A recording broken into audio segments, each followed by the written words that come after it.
right, it's January 19, 2026 edition, the 51st time we've done this thing called BloodHorse Monday. Louie, Rabaut, Sean Collins hanging out with you. A couple of guests today. We'll welcome Brian Nadeau from down there at Gulfstream Park ahead of the Pegasus this weekend. And of course, I haven't had him on in a minute.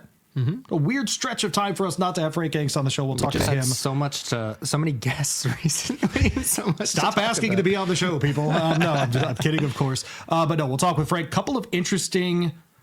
One of them, a piece that he did, some research on the regulatory vets, on vets at the gate, that I thought was an absolute must read as we get into it. And of course, as well, he got in. We'll get into a little bit later in the show about the 3x3 racing and the machines out there at Santa Anita. But before we go any further, of course, we want to thank the Longines World Racing Awards for hanging out with us on this episode of the program. And those awards take place tomorrow, January 20th on Tuesday, celebrating the top horses, the top races from all over the world. So tune in on the International Federation of Horse Racing Authorities YouTube channel tomorrow around 8:40 Eastern time, right here on YouTube. And of course, you can see which races and which horses take home the hardware there at the Longines World Racing Awards. Appreciate them hanging out with us here on BloodHorse. I got to go to that last year. It was pretty cool. Where was it last year?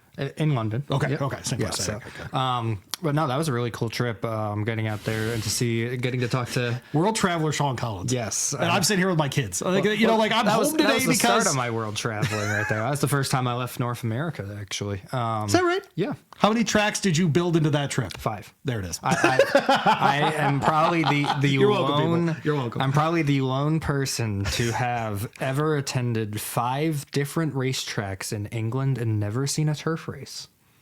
Because it was January, so the only tracks that were open were the synthetic ones. Yeah, but that was a really cool trip. Getting to see City of Troy and Laurel River winning the award as co-winners last year. Getting to talk to their connections. I had a lot of fun. That was a good time. I enjoyed being out there. So again, on the IFHA YouTube channel tomorrow around 8:40, go check them out Eastern time there. Go check them out for the awards tomorrow. Just a spectacular event for sure. It's funny you say that. You've had young kids who are colicky and can't sleep and stuff when you've watched and bet on Australian harness racing on the synthetic. Yes. That's probably a good sign. That is middle of the night stuff. Like there's nothing more middle of the night than that. Yeah. 20 cent, pick threes and stuff. And you're just literally betting on anything to forget that there's a child right here screaming at you. And there's nothing anyone can do about it. There's nothing you can do. Nothing. Well, I'll keep that in mind for when I have kids in a few years. Keep an eye on that Australian harness racing on the synthetic. That's what a great year it was for international racing. I mean, you think about Forever Young and how he traveled all over the world to go in Saudi Arabia for the Saudi Cup. That big showdown we had, him in Hong Kong's Romantic Warrior. Absolutely. And then also everything Romantic Warrior and Kaiying Rising did in Hong Kong. You have obviously all of our horses here in the U.S. Sovereignty, Sierra Leone. Calandigan all over the Calandigan ships into Japan, wins in Japan. No big deal. First international horse to win the Japan Cup in over 20 years. Not to mention the great racing that you have at Royal Ascot and throughout Europe. Everything down in Australia. We just had Via Sistina retire over the weekend. 12-time Group 1 winner down there in Australia. And so it was 2025 was a phenomenal year for international horse racing. So it'll be interesting to see who takes home the hardware as the Longines World's Best Racehorse this upcoming this upcoming day, figuring out who wins that. And we should next week on this show be able to talk to some connections of the winning horse or the winning races next week. So stay tuned for that. We'll go a little international with our guests next week. So you left out the maiden weight for age hurdle event at Punchestown. And I'm not at all sure why you would leave Punchestown out of the great success stories of this year, including if not the best turf horse in the world right now, the number 2 at worst in Ethical Diamond. I can't believe you're doing this. Number 1 in the world and you didn't vote him in your Eclipse Awards? Wow.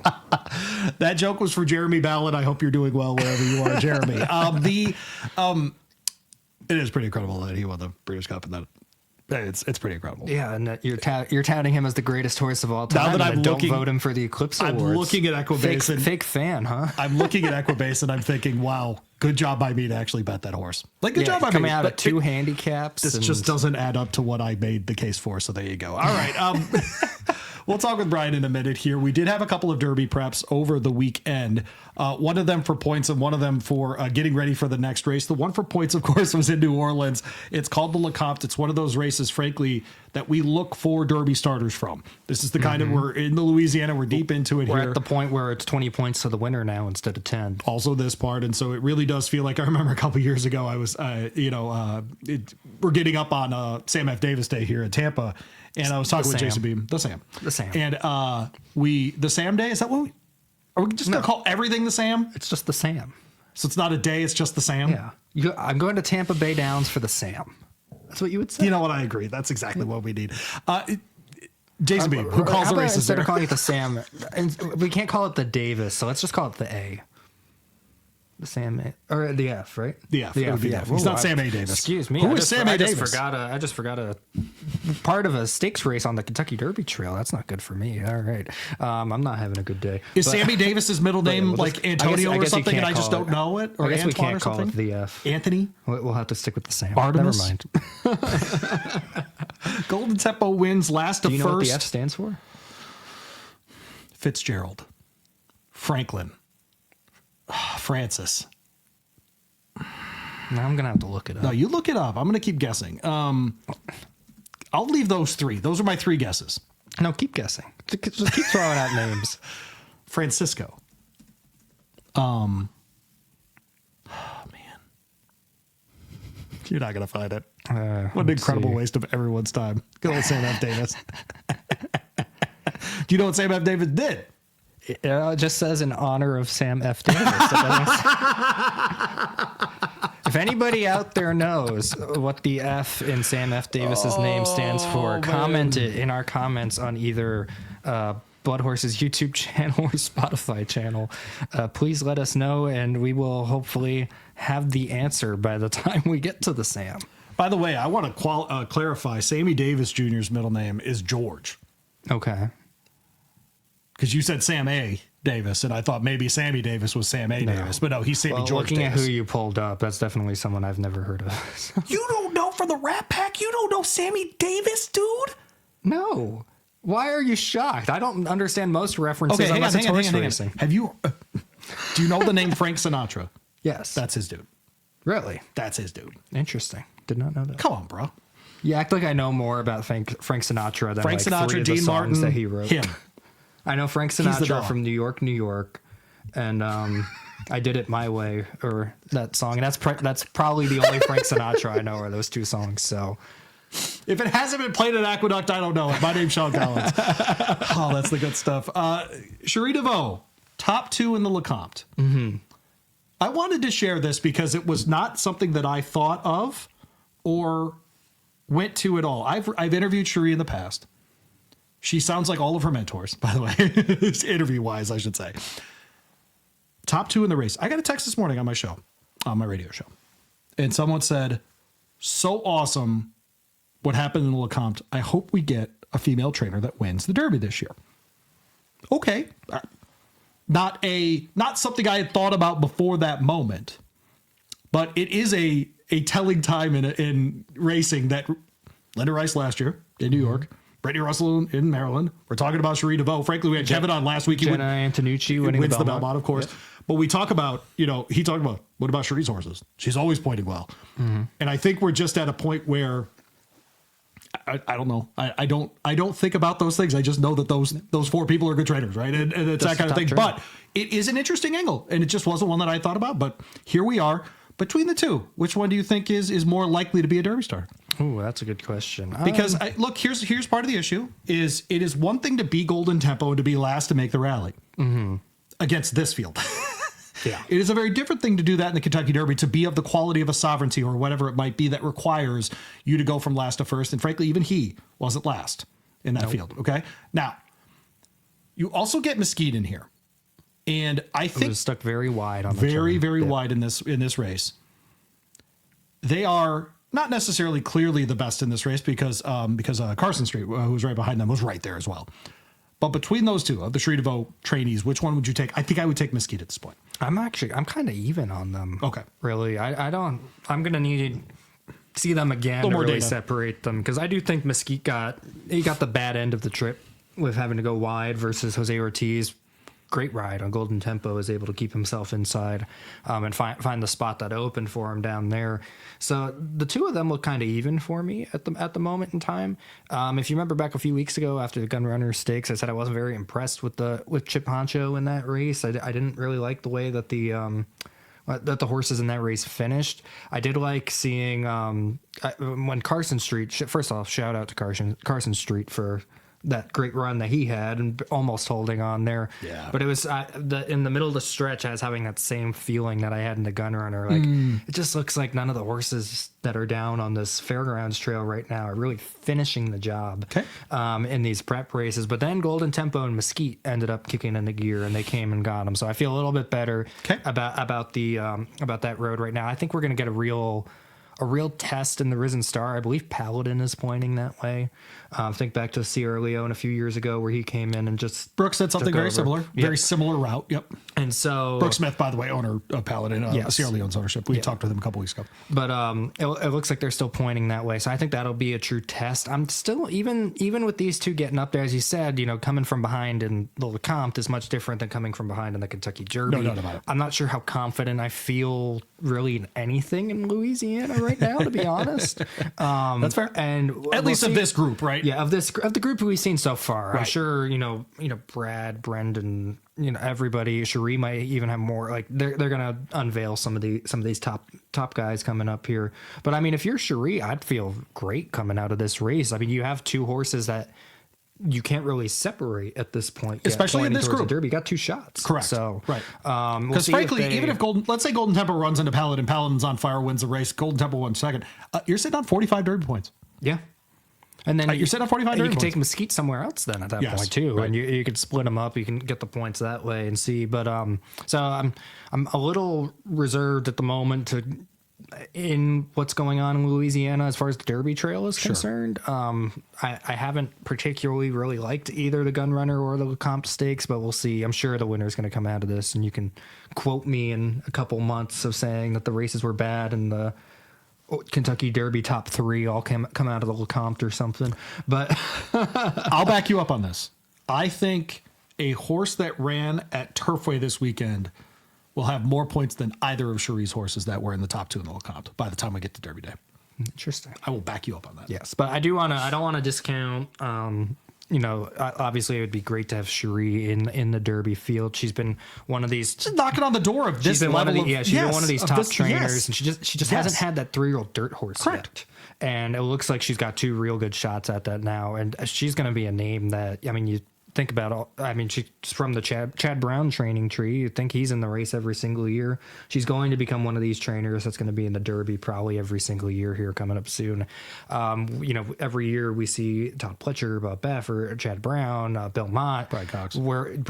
I'll hold off on Brad for a moment because I'm saying we're getting to the point where we're going to start switching into generations here. I feel like. Oh, got it. So we're going to get the Brad, and we're going to get Cherie, we're going to get Whit Beckman, Sorry. Yep. and these are going to be. These are now going to be the trainers that obviously I'm not expecting Pletcher or Baffert or Bill Mott to retire tomorrow, but these are going to be the trainers now that the next 20, 30 years we're going to be like, all right, who do they have this year? Because they're going to be in there with somebody, and she's in the group of trainers that's going to be at that point. I will fight you on that. The Leonatus happens at Turfway Park, obviously leading to the Jeff Ruby Stakes. Eventually, the Battaglia up next.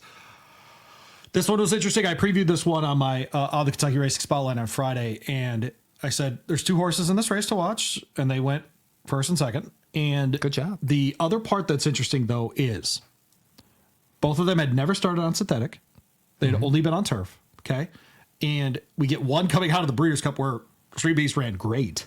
Yes, and then goes ahead and does something that I think is notable in this one.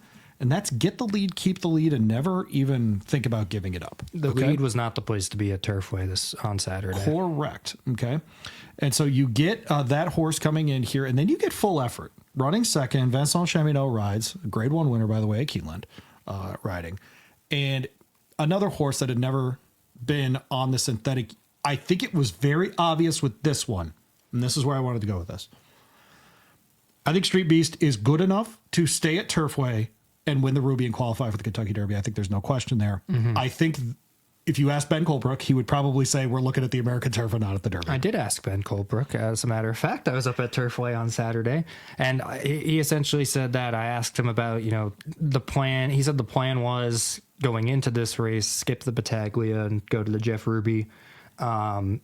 He said after winning, he's like, we'll consider the Battaglia if it looks like he needs the race, but for now we're looking at just going straight to the Jeff Ruby.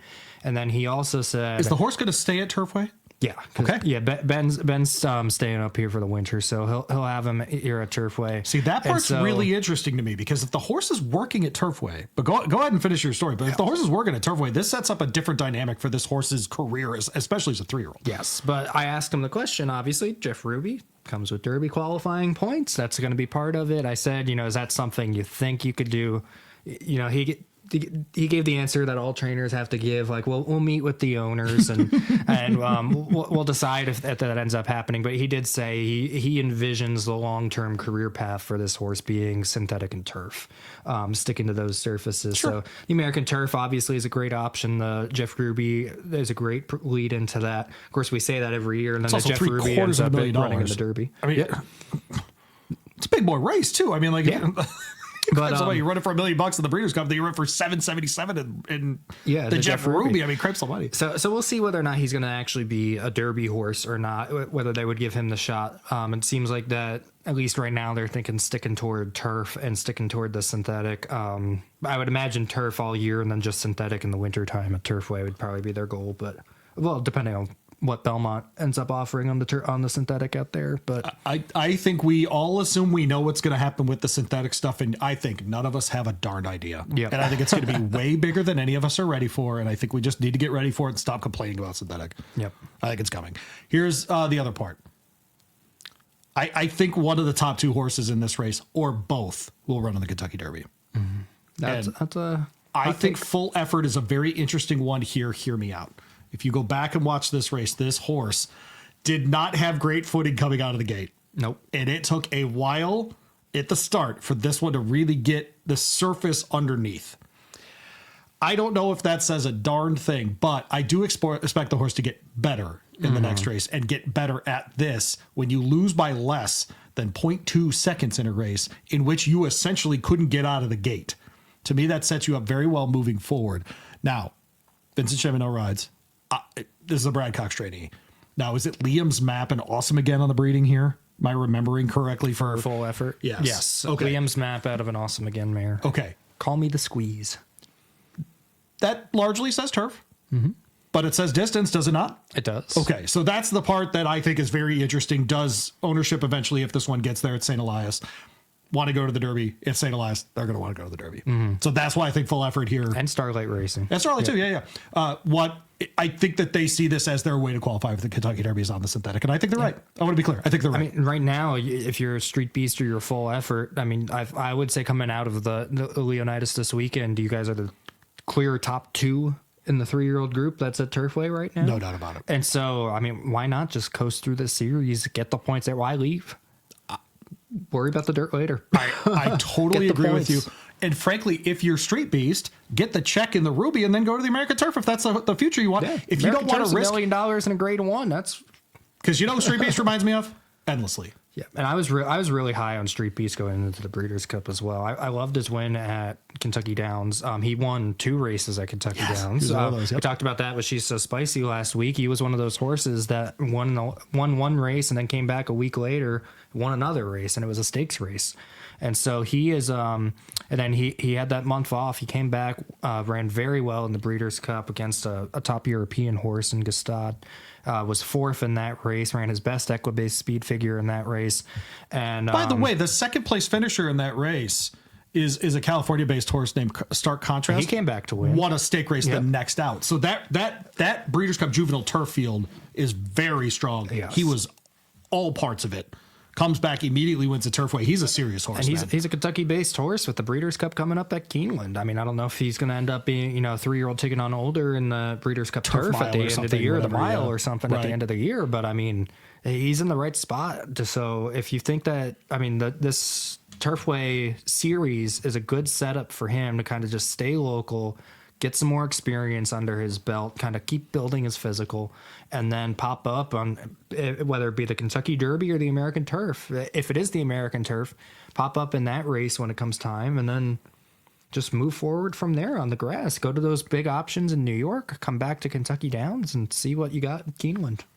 Almost $900,000 in earnings in 5 races. Yeah. He's doing okay. Yeah, I'd say so. I'll pay some bills. Yep, I would like to get that horse. Yep. Oh man, well, the good stuff for sure. Appreciate all of them. What are you pointing out here? You're just looking at the auction. I was just history, interested. You mentioned that, so almost $900,000 in purse money off an $85,000 buy at the OBS spring sale the past April. So shout out to OBS. Yep. Add those to the stats. I guarantee you they already did. Yeah, that one's already out there. That's talk about a return on investment. And you're 5 starts in, you're already well over that. There you go. Well, speaking of money, $3 million race in South Florida this weekend. Oh, sweet. Should probably talk about that. Yeah. Should we talk to Brian Nadeau? I think so. All right, we'll talk to Brian Nadeau. He's from Gulfstream Park. We'll do that next. All right, again, thanks to our sponsor today, the Longines World Racing Awards. You can watch those tomorrow on the IFHA YouTube channel. That'll start around 8:40 Eastern time. You can see which races and which horses were crowned the very best in 2025. So go check them out again tomorrow, January 20th, around 8:40 Eastern time on the International Federation of Horse Racing Authorities YouTube channel. Got all that great stuff for you. Guy who's near where they're going to have the Eclipse Awards. Very jealous of this, even though apparently it's not terribly warm down there. Brian Nadeau from down at Gulfstream Park joins us here on BloodHorse Monday. Did you tell me off air it's in the 40s down there? Yeah, when I woke up this morning, it was in the 40s. So it's I don't want to say it gets cool down here. It happens, every now and again. But I think for the weekend, everything's going to be prim and proper, and it's going to warm up a little bit for the big game tonight. As I was saying to you guys, it's going to be football weather tonight. Remember, I went to the Pegasus in 2022, the Knicks Go Life is Good Pegasus, and it was around like that 40 degrees, I think, like in the morning and at nighttime for that year. And I remember I was riding in an Uber, and this is something that I wasn't used to being from up here. I was riding in an Uber, and I was hearing alerts, be aware of, falling lizards out of the tree because of how cold it was. And I was like, all right, that's not something I hear in Kentucky every day. Yeah. It's a thing. Falling iguanas. I think if it's like 3 days in a row where it's under 45 or something like that, you gotta walk around like that under the trees. Well, be careful, Brian. Watch for falling iguanas. Certainly. Yeah. The Gulfstream year in 2025 was an interesting one. Obviously, you get the Derby winner out of your Derby trail last year in Sovereignty to Pan Street, eventually the winner of that Florida Derby. What kind of year was 2025 down there? Yeah, it was cool. I mean, every winter we look forward to seeing the newly minted 3-year-olds and what happens and how they develop. And last year was, amazing because, as you said, we got to see Sovereignty win the Fountain of Youth and kind of announce himself maybe on the national scene. And then he didn't even win the Curlin Florida Derby. Pan Street did, and then Sovereignty goes on to win the Kentucky Derby, and Pan Street's a pretty big player in the Pegasus on Saturday, so he can kind of sort of maybe redeem himself is not the right word, but kind of reintroduce himself on the national scene because, unfortunately, who knows how he would have run in the Kentucky Derby, but he wasn't able to do that. So I think it's pretty cool that he's back and, as a newly turned bigger, stronger 4-year-old this year. So it never fails to deliver each and every winter here. It's my 5th one. At Gulfstream, it'll be my 5th Pegasus, and it's an interesting the way things shake out, Louie, in that everything is Pegasus, and then as soon as it ends, everything, Fountain of Youth, Holy Bull's the next week, and then Fountain of Youth, then Florida Derby, and of course, obviously the Kentucky Derby. Well, you mentioned you've been to the last 5 Pegasuses, so you had a front row seat last year to White Abario winning the race. He's back this year trying to become the first 2-time winner of the Pegasus in its 10th running. Just what were your thoughts on his performance last year, and can he do it again this year? Yeah, his performance last year was just dazzling. I mean, he was stunning. He was the best horse, and he delivered. And it was just really cool to see because he's a horse that, almost we've kind of grown up with down here. We saw him win the Florida Derby as a 3-year-old, and he's the house horse, and even though he did go away for a little bit to a different barn, we've always had our eyes on him and always rooted for him. So it was really cool to see him deliver last year. Can he get it done this year? We're gambling here. I have to play against him. It's just certainly not the path he took last year. Yep. And I think that everybody knows that. And Safi Joseph Jr. is an amazing trainer. And if he's in the gate and ready to go, I just feel like that it's a big ask with all that's happened. And even, the layoff and everything that we know, it's a big ask. He didn't get his prep like he did last year. Right. Mr. Prospector. So we're all rooting for him, but in terms of a gambling, sense, he's very likely going to be a big underlay, and it's a big ask. Well, speaking of a house horse that a lot of people like, we get once again are going to be treated at Gulfstream Park to the running of Skippy Longstocking, another horse from the Safi Joseph barn. What has it been like watching him? I think he just came out of his 10th graded stakes win, something like that. By the way, this is what everyone tells me they want. Everyone poops on Skippy Longstocking's record, but he's going to make his 36th start. He's won 12 races already, Brian. I love horses like this. Yes, and yes. You guys both put it perfectly. It's going to be his 4th Pegasus in a row. Wow. It's remarkable. He was 3rd in the race last year. He won the Harlan's Holiday, the local prep, and he did it off a layoff, and he did it getting passed by a younger up and coming horse and Poster, and he re-rallied late. Louie, you said it perfectly. If you can't root or like Skippy Longstocking and what he's did, go find something else to do with time, because we hem and haw and we complain that when these horses disappear after their 3-year-old year, and here he is now as a newly turned 7-year-old with over $3 million in the bank. It's remarkable. He's such a lunch pail kind of horse. Is he a Pegasus World Cup winning horse? No, he's not. Let's be honest. But that doesn't take away anything he's done in a really remarkable career. All the graded stakes wins, all the grade 1 placings, in the fourth year in a row. And you wouldn't drop over if he ran and hit the board in this race at all. I agree. Son of Exaggerator, by the way. I'm old enough to remember Exaggerator. How about that? Yeah, how about that 7-year-old in Skippy? This race every year, Brian, we always wonder who's going to get invited, who's going to show up, etc. Just with especially the emergence of that 2-race stop now in the Arabian Peninsula. But when you get a horse, let's say like a full Serrano who comes in, a Breeders' Cup winner himself, multiple Breeders' Cup winners in this race, safe to say that this still has, all of the trappings of a grade 1? Yeah, I agree. And for sure, Louie, $3 million is, in a historic grade 1 race. Don't forget, this used to be the Don. The Don, yep. This is a race that goes back in the annals of time, and $3 million, nobody scoffs at that, nor should they. That's a big, big number. And, full Serrano, the California contingent is so strong in all 3 World Cup races this year. Right. I guess Full Serrano probably is at the top of the list. I know Cabo Spirit's a little lower in terms of a morning line in the turf race, but Full Serrano, as you said, he's a Breeders' Cup Dirt Mile winner, and that's got a lot of cachet. So it's pretty cool that John Sadler and Ronis Racing opted to send him over here. And if he can get back to his best, it's another kind of almost White Abarrio-esque situation. Can Full Serrano get back to his best and deliver? Because if he can, he's a big, big player in this race. Maybe 9 furlongs is a bridge a little too far for him. Maybe, but he's got the right kind of running style around here to make a big dent if he can bring his best on Saturday.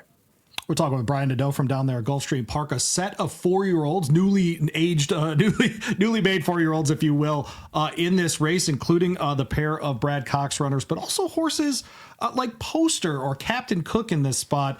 And, I hope I really hope we're entering an era where more and more of these top 3-year-olds come back as 4-year-olds. Obviously, we're talking about a Sovereignty and a Journalism and a Magnitude and those kinds of horses. These 4-year-olds in this race, how many of them do you think can be contributors to that kind of level of a class this year?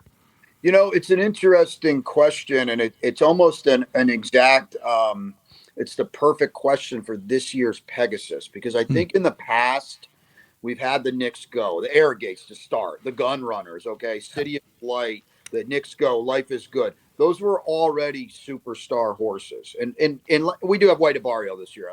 I readily admit that, and he is a superstar. But I think this Pegasus, more than, I don't know, more than anything I can remember, I think, has these kinds of horses that you're just talking about that are up and comers, that are trying to reach that superstar level.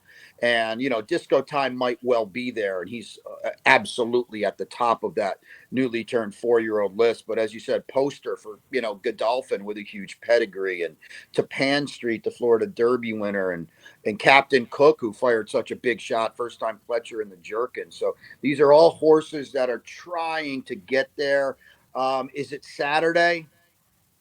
I don't know. We also have to be honest that they're at this point in their development somewhat a little slower. Captain Cook, I think, is a little more unproven at this trip, although he's had success against obviously much lesser. Madacat Robe, didn't even mention him for Baffert. Is he more of a one-turn horse? He's a one-time winner, you know. Tapan Street, obviously, he's the last horse to beat the very likely horse of the year in Sovereignty, but man, his comeback, he was all out and quite frankly didn't look very good. So all of these horses are going to have to improve. Poster, another one, couldn't get by Skippy Longstocking in the Harlan's Holiday. And like we said, we all love Skippy. I don't necessarily think he's a huge threat to win this race. So they all have to improve. But the good thing is, as bigger, stronger, meaner 4-year-olds now that are all, for the most part, very lightly raced, you know, that they have that eligibility to do so. You know, we saw Journalism just in the Breeders' Cup Classic run the race of his life, probably. Yeah. And it wasn't good enough against older horses. So I think your point is well taken. That's why I wanted to ask about it, because I do think it's an interesting part of this race. Yeah. And I mean, this race is essentially going to set the stage for the rest of the year. It's going to give us an idea. Are we going to be sticking with them with the old horses that we know? Or are we going to be expecting this year to be full of the new horses coming in? And so this will be a good race that sets up for that. Back when the Pegasus started 10 years ago, it was just this race, the 1.5 mile on the dirt. A few years later, the Pegasus World Cup turf was added in, and then the filly and mare turf. How much do those two turf races really kind of help to increase this card and make it more of one of our traditional big race days as we think of it? Yeah, I think the addition of the turf obviously was huge, because it's been so well supported over the years. It's turned into we don't have any this year, but it's turned into an international race where they've sent some big hitters from Europe, which is pretty darn cool too. And I think honestly, anytime you throw $1 million out there and it's a grade 1 race, it's a big deal, because they don't run for real money in Europe all that often. So I think it has kind of gotten a few of those horses because of that. And, you know, Bricks and Mortar won, and he turned out to be just an amazing horse. So I think that was the first edition. I think right off the rip, the fact that Chad Brown and Seth Klarman sent him here, and that really, I think, established the turf as an important race, a legitimate grade 1 race, and it's been won by, you know, grade 1 kind of horses in the past. Filly Mare Turf, I think, is still trying to get a foothold. They really are trying to make this a grade 1 kind of race, and I think this year, the depth of this race this year, I mean, I've got a 9-2 morning line favorite. That shows you right then in and of itself how competitive the race is this year, and how deep it is this year. And you could honestly make a case that you say, you know, Brian, what the heck are you doing? This horse could be favored. There could be 8 different favorites in the race, just depending on who they want to bet on. So I think that race came up really tough this year. Is it a grade 1 race? You know, not this year. No, but in the past, it's been won by grade 1 horses. Regal Glory was an awesome mare for Chad Brown, and I think the depth in the competition this year is grade 1-esque. I was just going to ask you which, because you make the morning lines at Gulfstream Park, which one was the most difficult to put together? But it sounds like we got our answer from you there, Brian. Yeah. By the way, if someone told me their favorite year by a horse in North America in a while was Bricks and Mortar in 2019, I would not be mad at them. That was such a fun freaking ride with him. He was spectacular that year, for sure. Talking with Brian Nadeau down there at Gulfstream Park. Is there another race on the card that you either had a tough time putting together the morning line or that you're especially looking forward to on Saturday? Well, the Hooper. I mean, come on. Yeah. The Hooper, Life and Times and Knightsbridge classing is an absolute treat. I mean, you're talking about, Louie, we talked about, the guys, the 4-year-olds. Well, here you go, right here. Okay. Great point. I know they're both 5, but I'm talking like horses that are potentially racing's next stars, superstars. And Knightsbridge now is scary as hell because he's finally putting races together. And he was good in the Mr. Prospector. I don't think he was dazzling, which is, I think, very scary for everybody because it was somewhat workmanlike, but he does things so easily that I think maybe you don't give him the credit that he deserves. But now you got Life and Times for the homebred for Michael Tabor and those famed, my goodness, all the way back to Thunder Gold silks for years.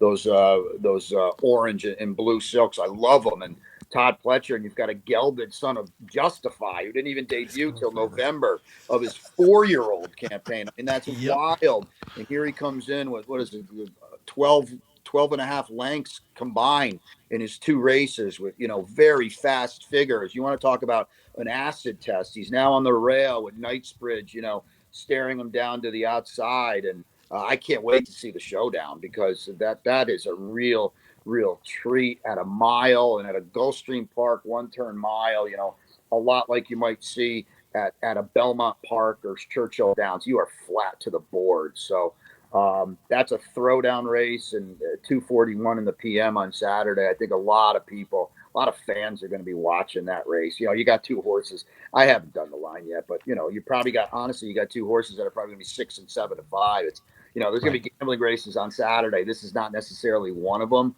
But, man, what a treat it looks like on paper. So I think that's the one. I would think anybody you talk to this week, guys, that's probably going to be non-Pegasus. That's going to be the race. I agree. By the way, Life and Times, because he is gelded, has a chance if he keeps developing to be a Whitmore type where he's just running for a long time, especially in sprints or in 1-turn miles, this kind of race. I mean, he's an obvious candidate around Derby time for races like the Knicks Go, etc. I mean, like he just stands out as that kind of horse. And frankly, as we go to Keeneland, unfortunately it's a 2-turn, but I mean, dirt mile kind of talk shouldn't not happen with him. Like, I think he's that good already, and it should be a lot of fun there in the Hooper. Well, Brian, we appreciate you. If you want to hear some more in-depth handicapping, Brian will join me on Rabaut & Co. on ESPN Louisville, 10:20 a.m. on Friday, Eastern time, if you are interested for that conversation. Brian, have a great Pegasus, and does Sovereignty win Horse of the Year? I'm not allowed to vote anymore, Louie, but do another podcast on that because I'm with my votes. Yeah, I mean, come on. What a horse, right? He's got to. He didn't lose anything by not winning, not appearing in the Breeders' Cup. So what a campaign, what a horse.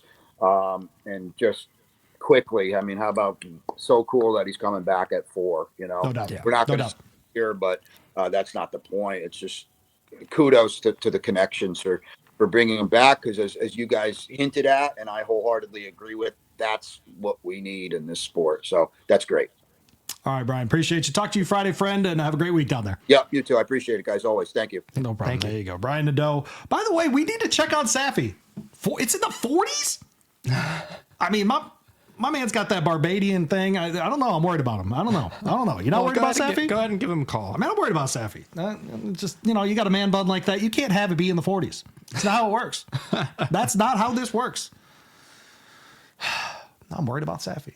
I don't like this at all. Well, he's got 2 good shots. Skippy Longstuck. He's got a bunch of great shots on this card. He's going to be fine for sure. Yeah, he'll warm up at the. Man, if I had hair like that, you'd have never met me. See, I had hair like that, you'd have never met me. You have a different perspective on this because he's obviously going to be a lot warmer in that kind of weather than you are, considering he's got more hair. You know what? That's a good point by you. Maybe it's me that we need to check on. Who knows? All right. Well, thank you to Brian. He will join me on Friday on ESPN Louisville. You are welcome to join us there for that as well. The Pegasus thing, man, it's so fascinating. The whole weekend, I'm so glad that they've expanded the card. I appreciated your question as well about adding those turf races. I think of those warmer weather climates as the places I really like. We did an episode earlier in 2025 about what's going on in California and as far as racing and what the best races to card. I always love when I see a 9-race card at Santa Anita because I know 5 are going to be on the green stuff. Right? I love that stuff, and until last couple of weeks, I had a good sense of what the weather was going to be like as well.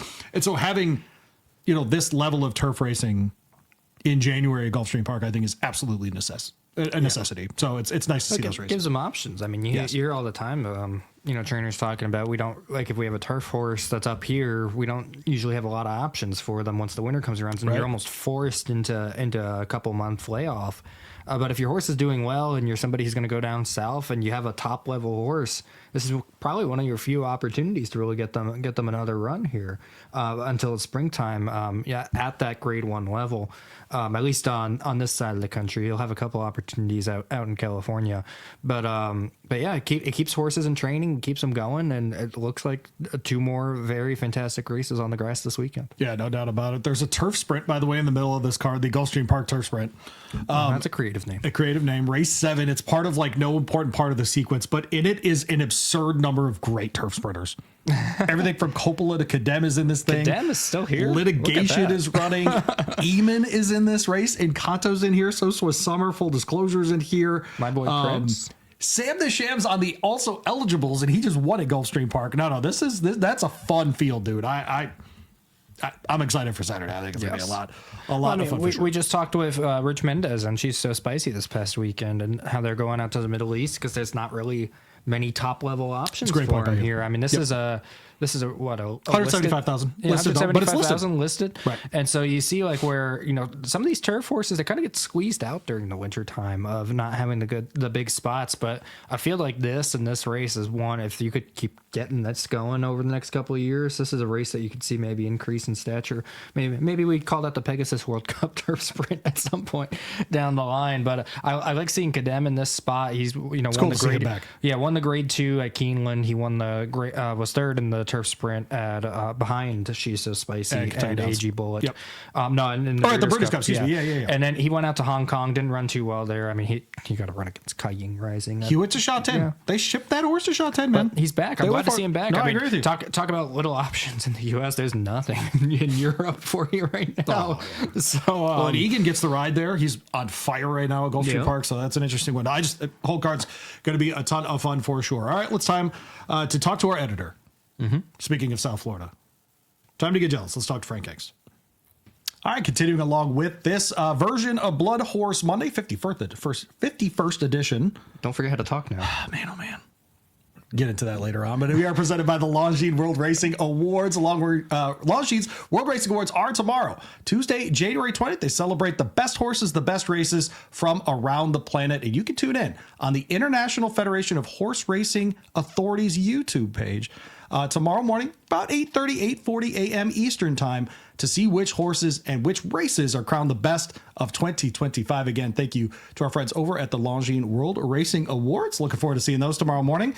Nice thing about that, before my radio show, so I actually get to watch a fair amount of that before it gets going. Are you going to talk about it on your radio show? That's a great question. Here's the problem. Indiana plays in the national title game tonight. A guy who's going to go to that game is Frank Angst. He's down there. Keep our South Florida sort of theme going on the show. Frank, how are you today? Very good. Yeah, it was great to see college football cash in on one of the biggest racing weeks of the year with the Longines Awards Tuesday, and then later this week the Eclipse Awards, and then the Pegasus. So college football was like, we got to get in on that, and we'll get down to South Florida. A couple of people, Frank, I didn't plan to bring this up, but you just did. The aforementioned, those Eclipse Awards. BloodHorse, once again, very prominent in those awards. Yeah, we did another great job by our reporters, for sure. Lenny Schulman I had an honorable mention for a feature story that he ran on Affirmed and his connections, and we also won the photography award with Skip Dickstein, who shoots for us up at Saratoga, and it was a very memorable photo. I think it was seen throughout pretty much anywhere that can run a photo. We saw that photo of Arad Ortiz kind of hanging on for dear life after being defeated.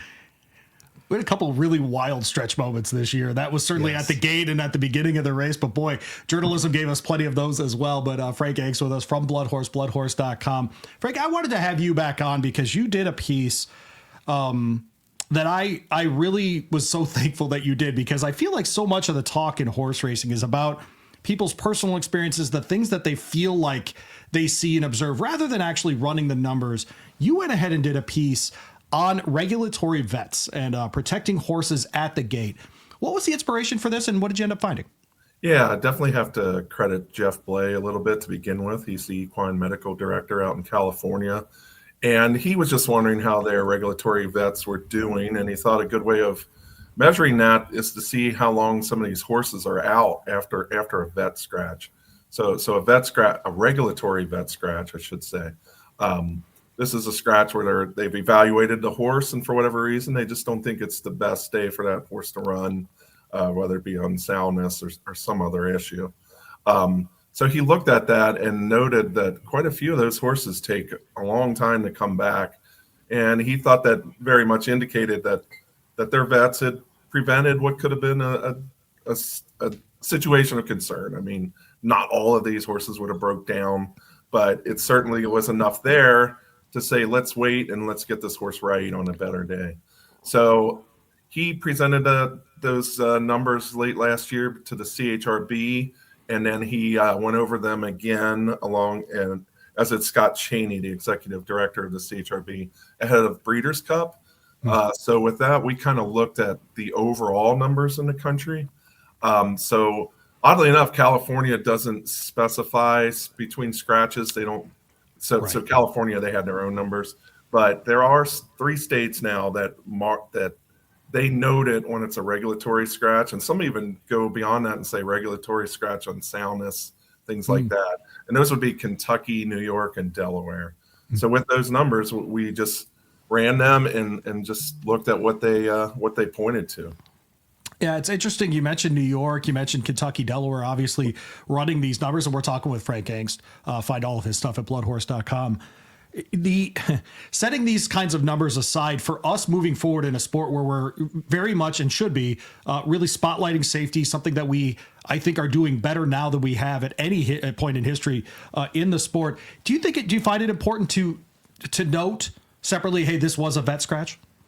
Yeah, I think the more information we have, the better. I think we're just in a better position to tell our story. I mean, years ago when the breakdown issue there was a breakdown issue at Aqueduct, and that gained some national attention, and the industry they couldn't even really give good numbers because nobody was really tracking equine injuries. So other than in Florida, Mary Scalay had done that in Florida when her time there. And she presented that at the Equine Safety Summit that Grayson puts on. And that idea took off, and it led to the equine injury database that the Jockey Club oversees.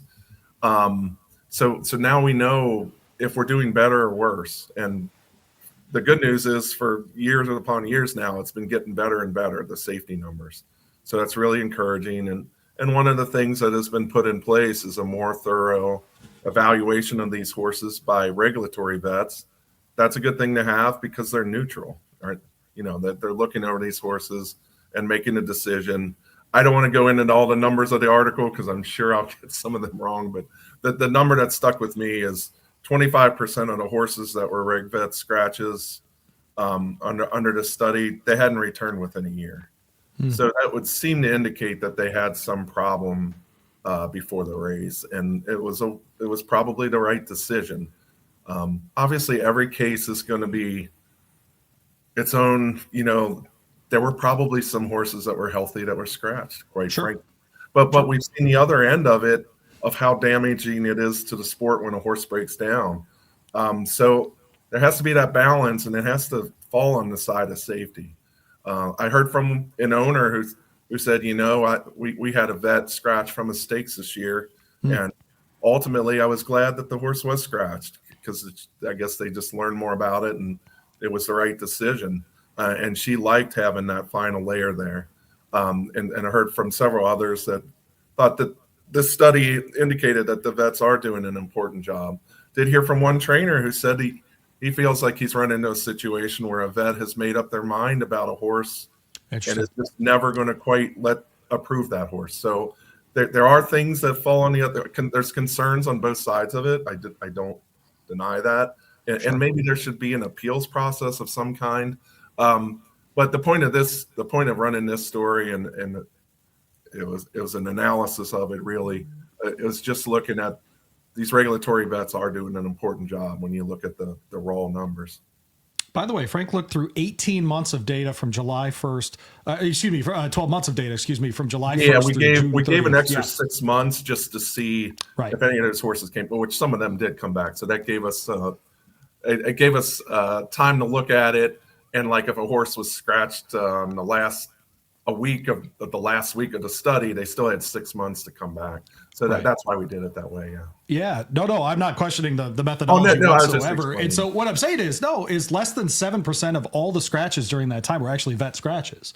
So this isn't even, Frank, it's not even a quarter of scratches. It's not 10% of scratches even, right? We're talking about 6.8% or so of these being vet scratches in this case. And so, I know in some places there are more vet scratches than others for sure. And I've talked to people that are frustrated by what they feel like is too many, but it's still that kind of number, Frank, does stand out to me. If it's under, 1 in, 13 horses or something like that, or total scratches, I should say, not even horses, but total scratches being from this, it probably is more often than not a good final safety measure here. I mean, it should be the total. There's a lot of reasons a horse can be scratched. Sure. They've just been entered in another race that they decided to go to. So that's what part of the reason it's a low percentage for sure. And then also you have a percentage of horses that, the trainers and the private vets that look over these horses, that they're the most familiar with the horse every day. They're the first line of defense, and they're doing a great job too of keeping, making sure horses are done right and run when they're full, when they're fully ready to run. So that everybody has improved their job, improved their vigilance, and it shows up in the overall safety numbers with the decline and breakdowns. Yeah, because there's a part of this that's going to be subjective. If you're a lawyer, you call it the practice of law. If you're a doctor, you call it the practice of medicine. Frankly, we're talking about veterinarians. This is medicine, and so it's a practice at this point, Frank, and it's always going to be in some sort of capacity. But between these monitors during workouts and being vigilant at the gate, this kind of thing, I think we're generally moving in a better direction. Yeah. And it's a sensitive thing, and I think everyone should understand on both sides. These regulatory vets they're the ones making the final decision, and that's a lot of pressure on that. And these numbers point that they're doing a good job. Sure, there's things that can probably be improved, and hopefully that continues to improve. And then you have the other side of it where the connections have been pointing for maybe 4 to 6 weeks for a race, and then maybe it's even involved the horse shipping somewhere, and the owners have flown out and made arrangements. So it is a tough decision when these horses are scratched. But it's done for the right reasons. I mean, if you're taking out horses out of a race that could be in some level of extra danger, that's what we're looking to do, is prevent those horses from, because it's been shown that minor injuries are the leading. Minor injuries are connected to these catastrophic breakdowns that we see. Correct. So if you can take the horses out that, not let them race that have minor injuries, give them time to recuperate, the bones remodel, they rebuild themselves, and then the horse can be perfectly safe and fine to run after a certain amount of time of rest. Frank Angst with us, BloodHorse.com. You can also find all of his work in what's called the Dollars and Cents column. Of course, the dollars were taken out of Santa Anita this weekend, Frank, as the removal of the on-demand games happened and was photographed and all the things there at Santa Anita. Let's go back to the beginning. What were these machines? What were they based on, et cetera, as far as wagering that made Santa Anita confident that they could, in fact, install these? Yeah, so the owners of Santa Anita First Racing, they had looked over the rules, the way that they're written in California, and they felt like these machines were legal. They're pari-mutuel machines, which means people bet into a pool, money comes off the top, and then all that remaining money is paid out to the winners. The winning combinations are determined by previously run horse races, and since it's all tied to that, they view it as just another form of pari-mutuel wagering that falls within the rules that are currently in place in California. And obviously, I want to get his first name, Scott DeRudy, who's the senior vice president out there, First Racing, made the case, hey, we stand behind our legal analysis. We sent this to the State Regulatory Commission a long time ago. And then this comes down this way. Obviously, we know the powers that be in California as far as wagering and betting and those kinds of things. Were you surprised this happened so quickly, Frank? I mean, I was surprised that I didn't know it was going down. I'll say that much. Credit to the Pollock report who had the story first. We were well aware that there's been a push to have historical horse racing machines, which are very similar in premise, pari-mutuel based on previous races. First Racing did make a point that they feel like these machines are a slightly different category, so know that. But you look at Oregon several years ago, First Racing, then the Stronach Group. Actually, it was even an earlier group. Anyway, the Stronach Group, First Racing, they had the racing license at Portland Meadows. They similarly had put in machines there. The machines, there was kind of a legal debate that went on for years on whether they were allowed or not. There's people at First Racing that still think such machines are allowed in Oregon. So it's one of these things on how you define the law and define the rules.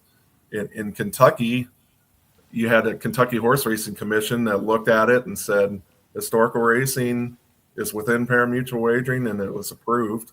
And they moved forward on that. And tracks like Kentucky Downs, and there's a big hit. And now all the tracks in Kentucky have historical racing, or they're tied to it. Like Keeneland has a operation at the Red Mile that they do in partnership. So, and it's been a huge. Obviously, we've seen the impact of that with increased purses. California is the other end of that. They are trying to make a go of it just on pari-mutuel wagering alone. Right. They do not have added gaming, and that's made it difficult for California.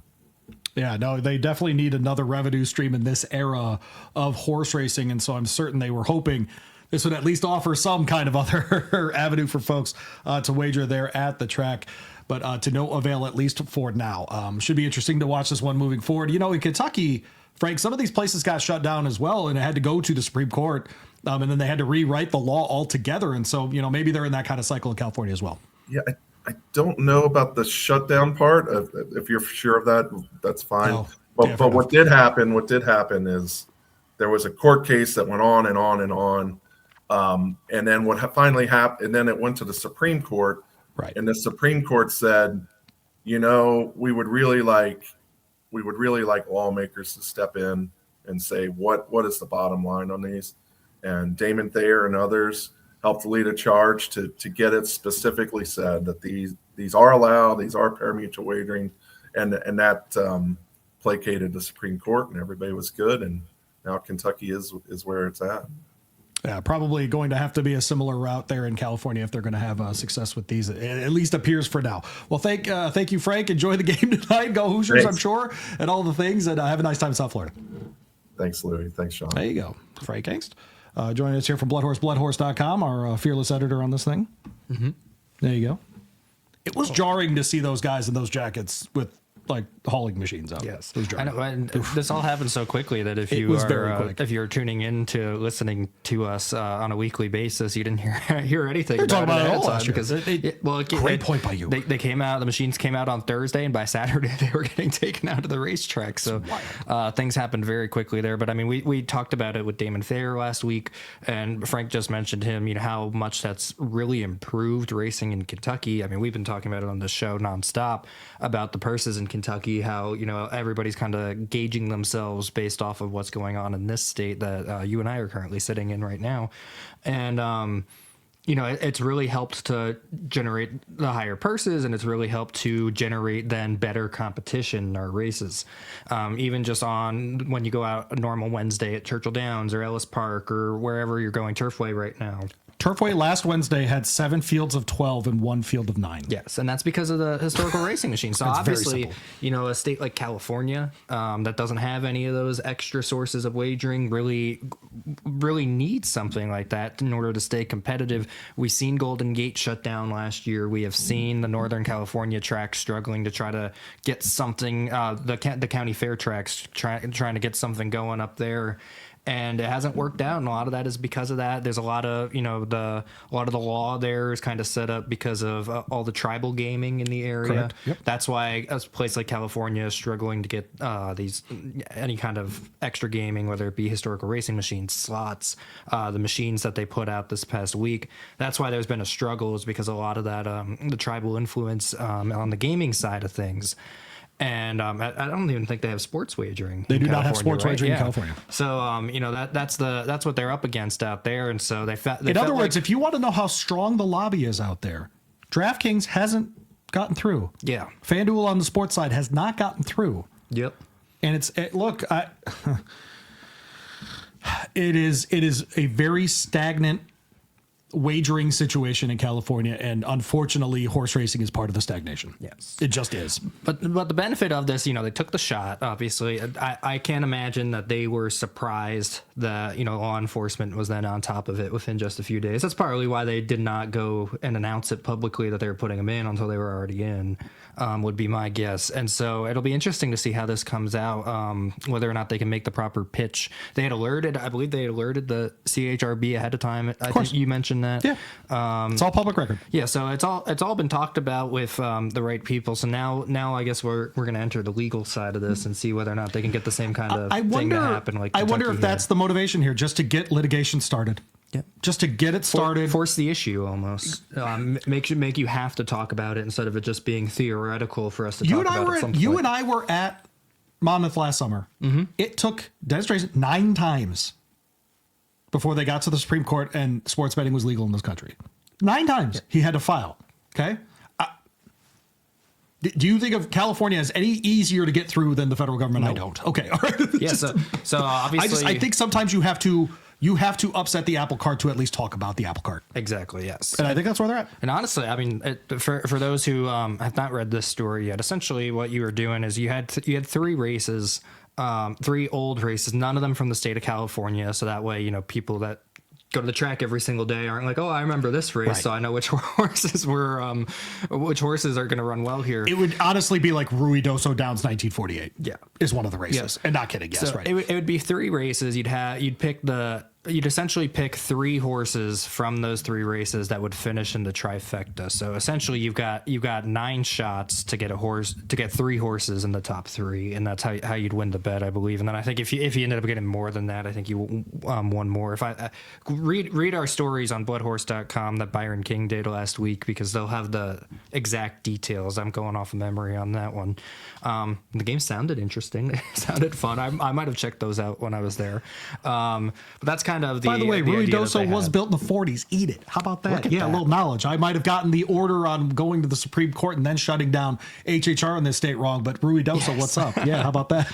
Yes, the important stuff. But yeah, so yeah, just something for us to keep an eye on out there in no doubt. California as they're trying to find something to supplement their purses. If that could get approved, that would be This huge. is what deal for them. I'm saying is I think they've run into the wall so often asking legislators to help them out that it's just simply a waste of time to do that. Yep. I think Force no one the very few people in the California legislature care about Santa Anita enough to help them with this kind of wagering where they can be open more days.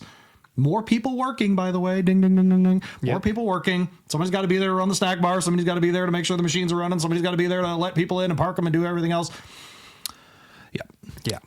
And I also want to go back to Frank's original topic that we got started with there, and the vet scratches and everything too. So obviously this tune into bloodhorse.com to read this story, read everything we're talking about here. Great part about having Frank on is it gives us a little update on the like the things happening in racing that aren't the races themselves. Okay.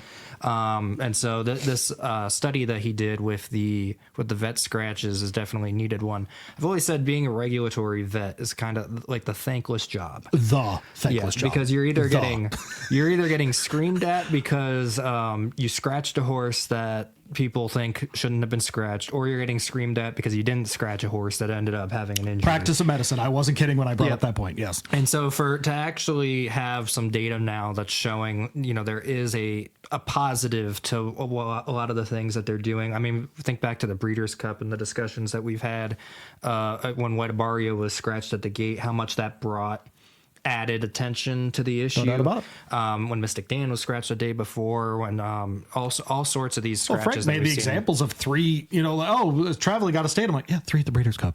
2 for Kenny McPeak alone. Yep.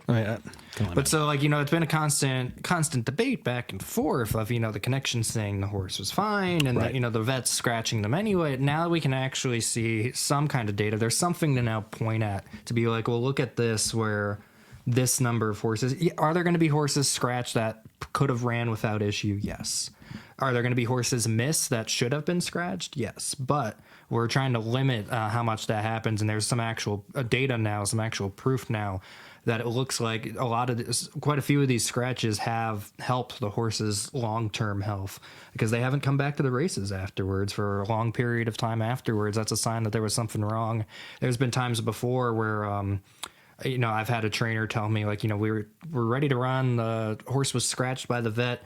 And then when we went ahead and did another, more thorough deep dive, we found something. And then the horse ended up being off for a couple months because of that, but they got it solved. So there's that side of it as well. No doubt about it. To have some actual stats, some actual proof to go along with those claims is great. I don't know if we had Eric Campbell back a couple weeks ago on this show. He's a high school football referee. Mm-hmm. Do you think he wants to get calls wrong? No, of course not. But does he have a thankless job? Yes. Yes, right? High school football referee is very thankless. The Broncos was an interception.